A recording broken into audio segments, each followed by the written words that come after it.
Welcome back to Fixing My Faith. I'm your host, Vern Houle, and today I have a poem for you called Judged. And this is Jesus basically saying the poem. So if you follow along with me, he says, "What shall I do? What shall I do? To the many I ask. How shall I judge? My Father, this is such a weighty task. I am the truth, the light, and the way. Religions on earth my way have betrayed. I am the light, the way, and the truth. Religions on earth have caused so much dispute.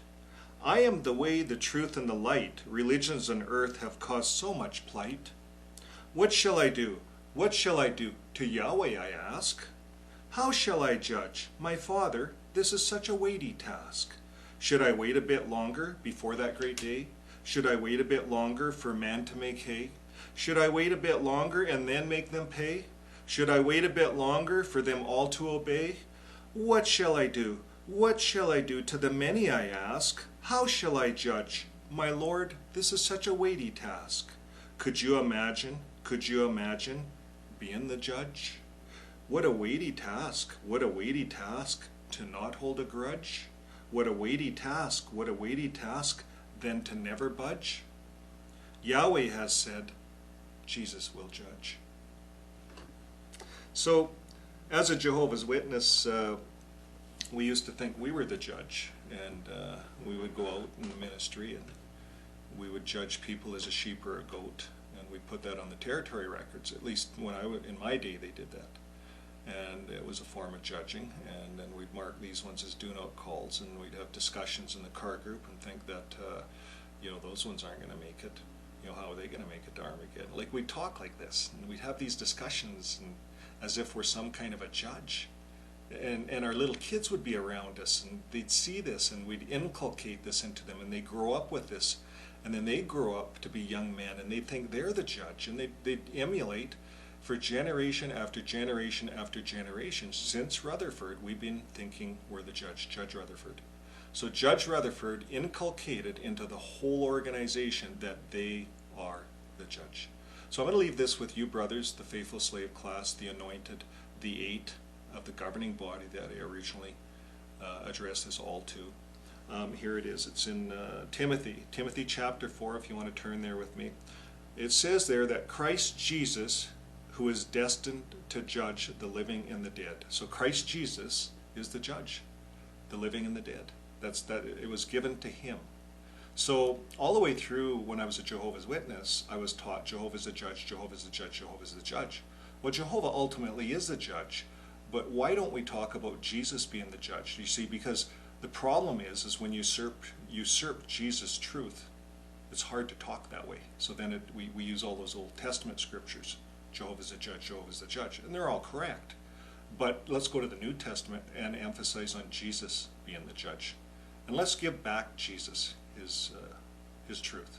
Let's give back his judging. And I'm going to carry on, brothers. It says, and by means of his manifestation, Jesus, because he's the judge, and his kingdom, preach the word, be it urgently in favorable season and troublesome season, reprove, reprimand, exhort with all long suffering. And that's the key, all long suffering, not shunning, disfellowshipping because someone asks questions, but with all long suffering, the art of teaching. And what's really the art of teaching? The art of teaching is love. It's not disfellowshipping, shunning, kicking people out because of their indigenous stories or whatever it is around the world that this is done. It's just done all over. We have little kids using God's holy name, Jehovah, and casting that out like it's a weapon and saying, you're Jehovah, Jehovah, Jehovah is going to get you. And this is what we've taught our kids. No more. I'm embarrassed that I did this for 30 years. So I'm hoping that you brothers are listening, because it says in verse 3, there will be a period of time when they will not put up with the helpful teaching, but in accord with their own desires, they will accumulate teachers for themselves to have their ears tickled. So is that what's going on in the organization? We have teachers for themselves, you brothers. You have an audience out there and you're tickling their ears. And that's what Jehovah is saying to you. You brothers are guilty of this. And now it's time that you're conscious, because after this video you should be conscious somewhat. You should have done some research. You should have read my book. I'm giving you a lot of shoulds. You guys did that to me. You should all over me when it came to the truth book, and I did all of those things and listened. So I'm asking the same back. An eye for an eye, a tooth for a tooth. I'm asking all 8 of you, brothers, for that. So what does it say here? It says, for they will turn their ears away from the truth.